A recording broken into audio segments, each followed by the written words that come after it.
बिली ilish pirate Baird O'Connell, जिनका जन्म 18 दिसंबर 2001 में हुआ, पेशेवर रूप से बिली इलिश के नाम से जाना जाता है, एक ग्रैमी और अकादमी पुरस्कार विजेता अमेरिकी गायिका और गीतकार हैं, जिन्होंने डार्क रूम इंटरस्कोप रिकॉर्ड्स के साथ अनुबंध किया है। लॉस एंजल्स में जन्मी और पली भी इलिश अभिनेताओं और संगीतकारों के घर में पली भी और अपने भाई फिनिस ओकॉनेल के साथ घर पर ही पढ़ाई की।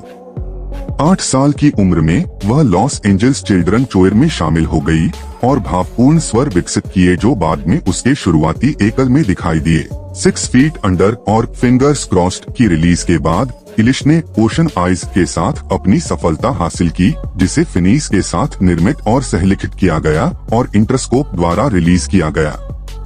इसने 14 मिलियन ऑनलाइन स्ट्रीम को पार कर लिया और एस्ट्रोनॉमी, ब्लैकबियर और गोल्ड हाउस के साथ कई रीमिक्स बनाए। इलिश ने फरवरी 2017 में बेलिएज के साथ काम किया, फिर नेटफ्लिक्स सीरीज 13 रीजन वाई पर एक और ट्रैक बोर्ड रिलीज किया। एक EP don't smile at me, जिसमें सिंगल्स कॉपीकैट और वॉच शामिल थे, बाद में उसी गर्मियों में रिलीज किया गया। उनका पहला पूर्ण लंबाई वाला album when we fall asleep where do we all go सभी कैप्स में स्टाइल किया गया। 29 मार्च 2019 को इंटरस्कोप रिकॉर्ड्स के माध्यम से रिलीज किया गया था। 26 जनवरी 2020 को उन्होंने 5 ग्रैमी जीते, जिनमें बिग 4 पुरस्कार शामिल हैं: album of the year, record of the year, song of the year और बेस्ट न्यू आर्टिस्ट। 18 फरवरी 2020 को उन्होंने अंतर्राष्ट्रीय महिला एकल कलाकार के लिए ब्रिट अवार्ड जीता और पहली बार अपने नए जेम्स बॉन्ड थीम गीत नो टाइम टू डाई का प्रदर्शन किया, जिसमें संगीतकार Hans Zimmer, guitar legend Johnny Marr और फिनेस शामिल थे। थीम ने इलिश और फिनेस को सर्वश्रेष्ठ मूल गीत के लिए ऑस्कर दिलाया। इसके अतिरिक्त इलिश बॉन्ड फिल्म के लिए थीम गीत प्रस्तुत करने वाली सबसे कम उम्र की संगीतकार हैं। 31 जुलाई 2021 को बिली इलिश ने अपना sophomore album happier than ever release किया है, जिसने एल्बम रिलीज होने के 2 दिन बाद ही इंटरनेट पर धूम मचा दी। इलिश ने मार्च 2020 में कोविड के बाद पहली बार लाइफ इज ब्यूटीफुल फेस्टिवल में एल्बम पेश किया। इलिश ने फरवरी 2022 से जुलाई 2022 तक happier than ever world tour की योजना बनाई है।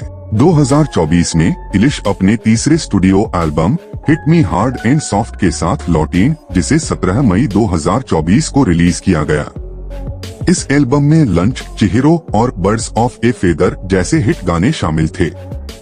इससे पहले उनके आत्मनिरीक्षण गीत what was I made for, जो बारबी मूवी साउंड ट्रैक के लिए लिखा गया था, ने विजुअल मीडिया और सॉन्ग ऑफ द ईयर के लिए सर्वश्रेष्ठ गीत के लिए 2 ग्रैमी पुरस्कार जीते और सर्वश्रेष्ठ मूल गीत के लिए उनका दूसरा ऑस्कर जीता। इस उपलब्धि ने उनकी पीढ़ी के सबसे प्रभावशाली कलाकारों में से एक के रूप में उनकी जगह को मजबूत किया। 445 नामांकनों में से 212 पुरस्कार, यह चौंका देने वाली 48% सफलता दर है।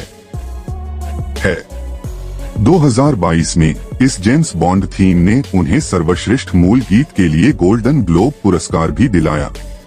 तो दोस्तों, कैसी लगी आपको यह जानकारी कमेंट करके जरूर बताएं और इस वीडियो को शेयर एंड लाइक करें और इसी ही और वीडियोस के लिए हमारे चैनल को जरूर सब्सक्राइब करें।